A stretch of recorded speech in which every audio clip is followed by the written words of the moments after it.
Okay students, अब देखें इसमें मार्फा की दूसरी किस्म है हमारे पास, इसमें ज़मीर।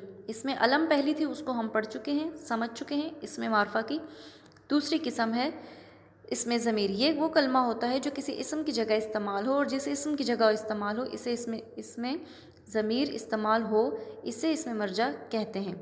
अच्छा, इसमें ज़मीर कहते हैं प्रोनाउन को। इंग्लिश में भी आपने पढ़ा होगा, जो नाउन की जगह इस्तेमाल हो वो इसमें ज़मीर होता है, ठीक है। जैसे अगर हम एक ही जो नाम है हम पूरे सेंटेंस में बार बार इस्तेमाल नहीं कर सकते, उससे क्या होता है कि तहरीर की खूबसूरती ख़त्म हो जाती है, और एक ही नाम को बार बार दोहराने से गुफ्तगू में मज़ा नहीं रहता। इसकी एग्ज़ाम्पल हम देखेंगे। अच्छा, ये देखें इसकी एग्ज़ाम्पल। ज़मीर के बग़ैर पहली एग्ज़ाम्पल है, और दूसरी है ज़मीर का इस्तेमाल। यहाँ आपको नज़र आ रहा है, यहाँ पे इसमें ज़मीर अभी इस्तेमाल नहीं हुआ। आदिल रोज़ स्कूल जाता है, आदिल अपना काम वक्त पर करता है। इसमें ज़मीर क्या है?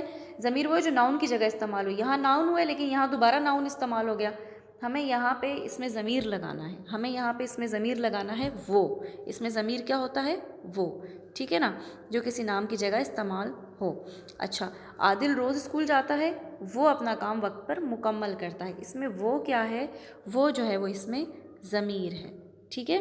अच्छा, इसकी एक और एग्जांपल देखते हैं। अब्बू अपना काम कर चुके हैं, अब्बू सो चुके हैं, ठीक है। अब यहाँ पे 2 दफ़ा अब्बू इस्तेमाल हुआ है, तो देखिए कितना वो सेंटेंस ख़राब लग रहा है। जब हम इसको इस सेंटेंस को यूँ बना लेंगे, अब्बू अपना काम कर चुके हैं और वो सो चुके हैं, तो अब ये सेंटेंस कुछ बेहतर लग रहा है, ठीक है ना। अब ये जुमला कुछ बेहतर लग रहा है, तो इसीलिए जुमले में बार बार नाम नहीं लिखा जाता।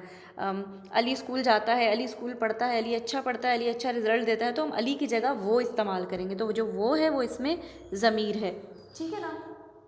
अच्छा, अब इसके अलावा ये हो गई। अब इसमें ज़मीर की भी आगे 3 इक़साम हैं जिसको हम आइंदा पढ़ेंगे। हम अभी सिर्फ आपको ये इक़साम बता रही हूँ इसमें ज़मीर की। इसमें ज़मीर मुतकल्लिम, ज़मीर हाज़िर, ज़मीर गायब, लेकिन हमें इसे पढ़ना नहीं है, ठीक है ना। अच्छा, अब आ जाते हैं इसमें मार्फा की तीसरी किस्म की तरफ।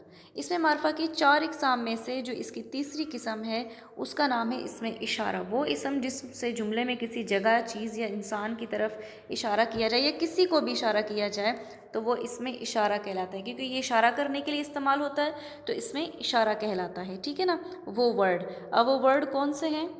वो वर्ड ये हैं, एग्जाम्पल देख लें। ये किताब है, इसमें ये इस्तेमाल हुआ है, तो ये क्या है?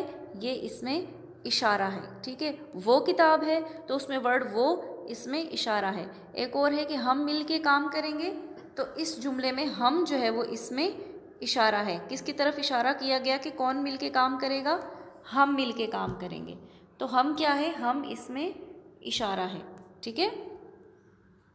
अच्छा, अब इसमें इशारा की भी किस्में हैं। इशारा बईद यानी कि दूर के लिए इशारा करना, और इशारा करीब यानी करीब के लिए इशारा करना। इसको भी हम आइंदा पढ़ेंगे, अभी इस टॉपिक में हम इसको डिस्कस नहीं करेंगे।